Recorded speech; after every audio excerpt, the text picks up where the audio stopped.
چنانچہ چونکہ یہ مہینہ جمادی الاول کا ہے اور میری کوشش ہوتی ہے اس مہینے کی مناسبت سے گفتگو کی جائے، کوئی واقعہ اگر رونما ہو، اس مہینے میں حضرت جعفر طیار رضی اللہ تعالیٰ عنہ کی شہادت بھی ہے۔ آپ صلی اللہ علیہ وسلم نے جو حضرات صحابہ کرام رضوان اللہ علیہ اجمعین کے لشکر کو بھیجا اور وہ موتا کی لڑائی، اور یہاں سے یہ 3000 کا لشکر گیا ہے اور انہیں اندازہ نہیں تھا کہ سامنے دشمن 2 لاکھ کی تعداد میں آیا ہوا ہے۔ اب اللہ کے نبی نے رخصت کرتے ہوئے پہلے ہی فرمایا تھا کہ یہ جھنڈا حضرت زید بن حارثہ کے ہاتھ میں ہو، وہ شہید ہوں تو حضرت جعفر طیار کے ہاتھ میں ہو، وہ شہید ہوں تو عبداللہ ابن رواحہ اس جھنڈے کو سنبھالے، وہ شہید ہوں تو پھر وہ جھنڈا کوئی بھی سنبھال لے۔ تو یہ تینوں حضرات کہتے ہیں کہ ہم سمجھ گئے کہ ہماری شہادت ضرور ہوگی،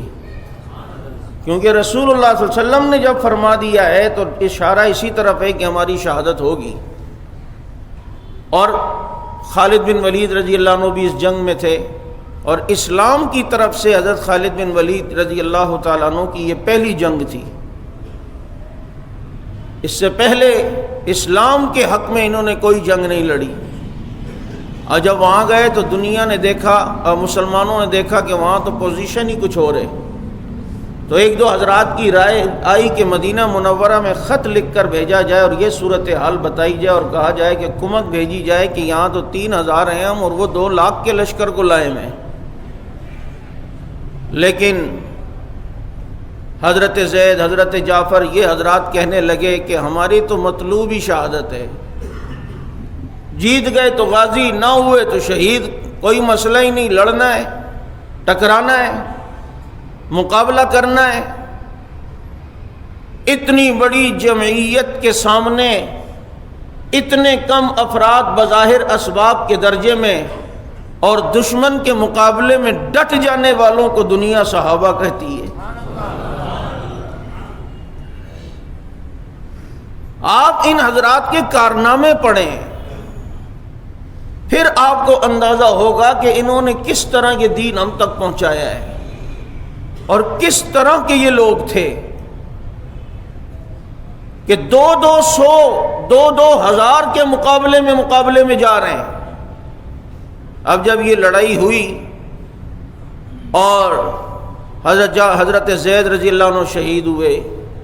جھنڈا اللہ کے نبی کو بذریعہ وحی پتہ چل رہا تھا، اور اللہ کے نبی مسجد میں آتے تو بہت پریشان،